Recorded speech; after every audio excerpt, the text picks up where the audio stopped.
શ્રી કૃષ્ણ. જય હો, મંગલમય હો.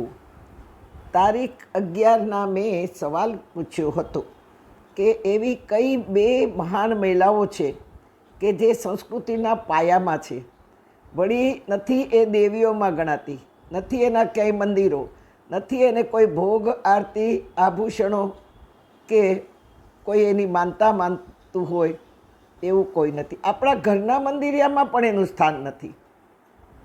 એકથી સનાતન ધર્મ શરૂ થયો, કૃષ્ણ અવતાર સિદ્ધ થયો, અને બીજી નારીનું શરીર નથી છતાં એ કૃષ્ણની સખી સંગીની પ્રેમિકા છે, જે પોતાનું વિયોગી જીવન સતત સત્સંગમાં વિતાવ્યું છે, વિતાવી રહી છે.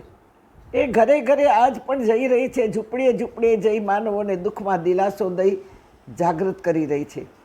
આખું વિશ્વ અને એના દિલાસાથી આશ્વાસન પામી રહ્યું છે, આનંદ મેળવી રહ્યું છે. નિરાશ, હતાશ, બેબસ લોકો આજ એના આગમનથી જીવી રહ્યા છે. ચાલો આપણે પહેલી મહિલાની ગાથા ગાઈએ. પતિની ગંભીર માંદગી, અંતે મૃત્યુ થયું. પોતાના 3 અને શોક્યના 2 બાળકોને લઈ હસ્તિનાપુર આવી. રાજ દરબારમાં ઊભી શોક્યના 2 બાળકો અને 3 જુવાન, આ 5ને લઈ અને હસ્તિનાપુરના રાજ દરબારમાં આવી. આ 5યના થનગનતા ઘોડા જેવા, સૂર્ય ઝાંખા પડે તેવા તેજસ્વી ચહેરાઓ. હસ્તિનાપુરની ગાદી પર આંધળો જેઠ બેઠો છે. રાજ્યનો નિયમ છે કે અંધ હોય, વિકલાંગ હોય એ ગાદી પર ના બેસી શકે. એને ગાદી પર બેસવાનો અધિકાર નથી અને એને રાજ તિલક પણ થઈ ન શકે. જ્યારે નાના ભાઈ પાંડુ રાજાનો અધિકાર પણ એ બીમાર વ્યક્તિ રાજ્ય ચલાવી ન શકે, તે સક્ષમ ન હોય, અંતે મૃત્યુ પણ થયું. તો હવે અધિકાર કોનો? હવે અધિકાર છે પાંડુ રાજાનો જ્યેષ્ઠ પુત્ર યુધિષ્ઠિરનો.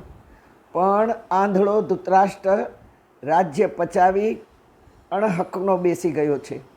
માથાભારે વ્યક્તિ સામે કોઈ જ જોખમ ન ઉઠાવે.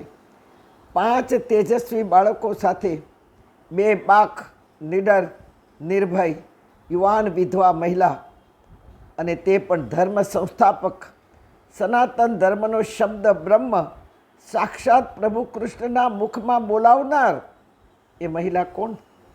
તમે બધા જ સમજી ગયા હશો.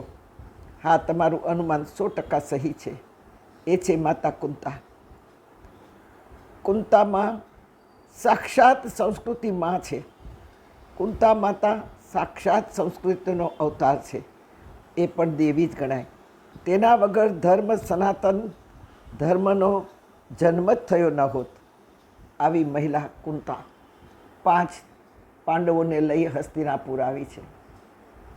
રાજ્ય દરબારમાં ઊભી છે. આહટ સાંભળીને યુધિષ્ઠિરે કહ્યું, કોણ? કુંતાએ કહ્યું કે હું પાંડુ રાજાની પત્ની, વિધવા પત્ની કુંતા છું. મારા 5 બાળકોને લઈને આવી છું અને હવે રાજગાદીનો અધિકાર મારા જ્યેષ્ઠ પુત્ર યુધિષ્ઠિરનો છે. રાજ્યના નિયમો તો આપ જાણો છો કે વિકલાંગ કે અંધ વ્યક્તિ રાજ્ય ના કરી શકે. જ્યારે મારા પતિનું અવસાન થયું છે, તેથી હવે એમનો વંશ જ્યેષ્ઠ પુત્ર યુધિષ્ઠિર જ રાજ્ય ગાદીને લાયક છે. અને આંધળો બરાડી ઉઠ્યો, જેવી આવી છો તેવી ચાલી જા.